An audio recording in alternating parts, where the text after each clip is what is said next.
रसूलुल्लाह सल्लल्लाहु अलैहि वसल्लम की सीरत के अंदर हम ये बात पढ़ रहे थे कि रसूलुल्लाह सल्लल्लाहु अलैहि वसल्लम ने बहुत तेज़ी से खंदक के बाद जो तमाम वाक़यात आपके सामने रखे, छापामार कार्रवाइयाँ, तेज़ तर नहायत तेज़ तर जो कार्रवाइयाँ की और टारगेट किए और मुख्तलिफ लोगों को भी टारगेट किया। ये रसूलुल्लाह सल्लल्लाहु अलैहि वसल्लम की हिकमत अमली थी कि खंदक के बाद हम इकदामी हमेशा जिहाद करें, हमारे ऊपर कोई अटैक ना करे। जब रसूलुल्लाह सल्लल्लाहु अलैहि वसल्लम ने ये तमाम का तमाम मामला सर अंजाम दे दिया तो बाद मुअर्रिखीन ने लिखा कि रसूलुल्लाह सल्लल्लाहु अलैहि वसल्लम को ख्वाब आ गया कि रसूलुल्लाह सल्लल्लाहु अलैहि वसल्लम बैतुल्लाह में मौजूद है और बाद सहाबा ने हलक किया और बाद सहाबा ने बालों को कटवाया है और सहाबा उम्रा कर रहे हैं। और नबियों के ख्वाब आपको पता है वही की किस्म होते हैं।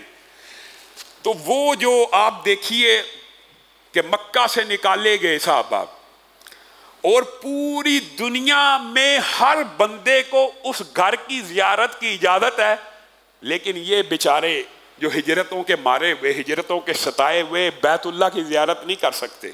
इनके दिल में कैसा शौक और रग़बत होगी। रसूलुल्लाह ने जैसे ही ख्वाब देखा उसके बाद अपने सहाबा को तैयारी का हुक्म दिया तो सहाबा की कफियात बदल गई। अल्लाह के घर की जियारत करेंगे, उम्रे की नीयत से निकलेंगे।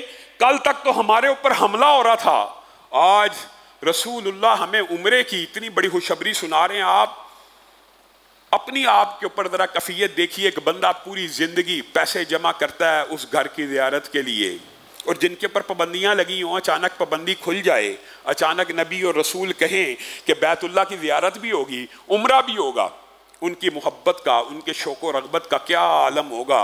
सहाबा जोशो खरोश से इस उम्रे के लिए तैयार हुए। सन 6 हिजरी ज़िलक़ादा पीर का दिन सहाबा एक बहुत बड़ी तादाद में, जिसको मुअर्रिखीन का इत्तफ़ाक़ है कि 1400 सहाबा ने ihराम बांधा और 1400 सहाबा उम्रे की नीयत से और लब्बैक की सदाएं और तराने पढ़ते हुए, गुनगुनाते हुए बड़े जोशो खरोश से जब निकल रहे थे तो रसूलुल्लाह सल्लल्लाहु अलैहि वसल्लम ने पैगाम भेजा इर्द गिर्द के कबीलों को।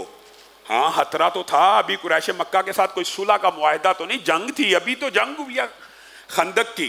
तो रसूलुल्लाह सल्लल्लाहु अलैहि वसल्लम ने इर्द गिर्द के कबाइल को कहा आप भी हमारे साथ उम्रा करने चलिए, अल्लाह के घर की ज़ियारत करते हैं। तो बाज़ कबीलों ने, जिनके बारे में मुहर्रिखीन ने लिखा कि जुहैना और मुज़निया जो कबीले के लोग थे, उन्होंने सयक़ूलु लकल मुख़ल्लफ़ूना मिनल आराबी शग़लतना अम्वालुना व अहलूना फ़स्तग़फ़िर लना, वो आपको कहेंगे कि हमें हमारे मालों ने और घर वालों ने मशगूल कर दिया, मसरूफ़ हैं, बिज़ी हैं अपने कारोबार में, अपने घर वालों की देखभाल में, आप हमारे लिए बस मग़फ़िरत की दुआ करना। ये मुंह से तो कहेंगे, दिल में ये बात होगी ये कहाँ जा रहे हैं उम्रे की नीयत से। उनके पास जो जंगजू हैं, जिनकी तलवारें बड़ी तेज़दार हैं, जो आ के यहाँ पे हमले करते रहे हैं, ओहद में, खंदक में, उधर जा रहे हैं। अल्लाह ने कुरान पाक में कह दिया इन जुहैना और मुज़निया कबीले के लोगों के दिल में क्या बात थी कि रसूलुल्लाह सल्लल्लाहु अलैहि वसल्लम और इनके साथी जिंदा वापस नहीं आएंगे, और तैयारी ना पकड़ी और रसूलुल्लाह को कहने लगे आप हमारे लिए मग़फ़िरत की दुआ करते रहें, हम हैं आपके साथ। लेकिन दिल में जो बात थी अल्लाह ने वो भी आश्कार कर दी। तो रसूलुल्लाह सल्लल्लाहु अलैहि वसल्लम ने तिलावत करके सहाबा को बता दिया कि उम्रे की नीयत, बैतुल्लाह की ज़ियारत, इतनी इम्पोर्टेंट बात और इतनी अहम ऐलान के बावजूद साथ नहीं चल रहे और ये बहानेबाजी कर रहे हैं कि मालो दौलत ने हमें मशगूल किया हुआ है, हमारे कारोबार हैं, घर वालों की देखभाल है। वैसे ये जो फितना ये जनरली बहुत बड़ा है, ये इंसान को बहुत से नेकी के कामों से रोकता रहता है। ये कुलिया जनरल भी है, इंसान बहुत से नेकी के कामों में सिर्फ इसलिए पीछे रह जाता है ये घरेलू मसरूफियात हैं, जी मैं अपने बीवी बच्चों का ख्याल ना करूं, जी मैं अपने कारोबार को ना देखूं, सारी जिंदगी पूरा दिन सिर्फ कारोबार के लिए, अल्लाह के लिए कोई वक्त नहीं है। अल्लाह के लिए भी कुछ वक्त मखसूस कीजिए। हाँ, नमाज तो फ़र्ज है, लेकिन उसके अलावा भी कुछ टाइम शेड्यूल के अंदर ऐसा होना चाहिए जो घर और मालो दौलत की नशो नुमा के अलावा अल्लाह के लिए, दीनी तहरीकों के लिए, दीन के कामों के लिए, रफ़ाए आम्मा के लिए, बेवाओं यतीमों के लिए भाग दौड़, खाने पिलाने पीने पिलाने के लिए, इन कामों के लिए भी एक दिन का कुछ हिस्सा, 1 घंटा 1.5 घंटा, 1.5 घंटे में 5 नमाजें बासानी पढ़ी जाती हैं, तो 1.5 घंटा अगर अल्लाह के लिए इसके अलावा भी वक़्फ़ कर दिया जाए तो रोज़ाना की ये रूटीन भी होनी चाहिए। बहरहाल ये जुहैना और मुज़निया कबीले ने जो बातें की अल्लाह रब्बुल इज़्ज़त ने आश्कार कर दी। सहाबा बड़े जोशो खरोश के साथ जुल खुलैफा के मुकाम पर पहुँचे, नमाज को अदा किया, वहाँ से उम्रे की नीयतें की। ज़िमनी तौर पे बात आई है तो आपके सामने पहले भी ये बात रख चुका हूँ कि एक शख्स रसूलुल्लाह के दुनिया से चले जाने के बाद, ये इजमाए उम्मत है कि सब सहाबा ने कहाँ से नीयत की थी? जुल खलैफा से, जो जिसको अबियार अली या बेर अली आजकल कहते हैं। ये मदीना से कुछ बाहर जाएं, जो भी जाता है दूसरा उम्रा अगर करना होता है वहाँ से हराम बांधता है। अल्लाह ताला हम सबको भी उम्रे की सआदत नसीब फरमाए, और जिन लोगों ने नहीं किया अल्लाह ताला उनको तो ज़रूर लेके जाए। वो अबियार अली पे इजमाए उम्मत है कि साहबा ने रसूलुल्लाह ने वहाँ जाके नीयत की। एक शख्स रसूलुल्लाह के दुनिया से चले जाने के बाद इमाम मालिक के दौर में मस्जिद नबवी में आ गया। इमाम मालिक आपको पता है मस्जिद नबवी के सबसे बड़े मुहद्दिस थे, और वो मस्जिद नबवी में मौजूद थे। वो आके इमाम मालिक से कहने लगा, ए इमाम मालिक, मैंने बड़ा गौर किया हदीसों पे, मैंने बड़ा गौर किया कुरान पाक के ऊपर। मदीना की जो फ़ज़ाइल है ना, मदीना की जो बरक़ात है, मदीना की अहमियत है, कोई इनकार नहीं है।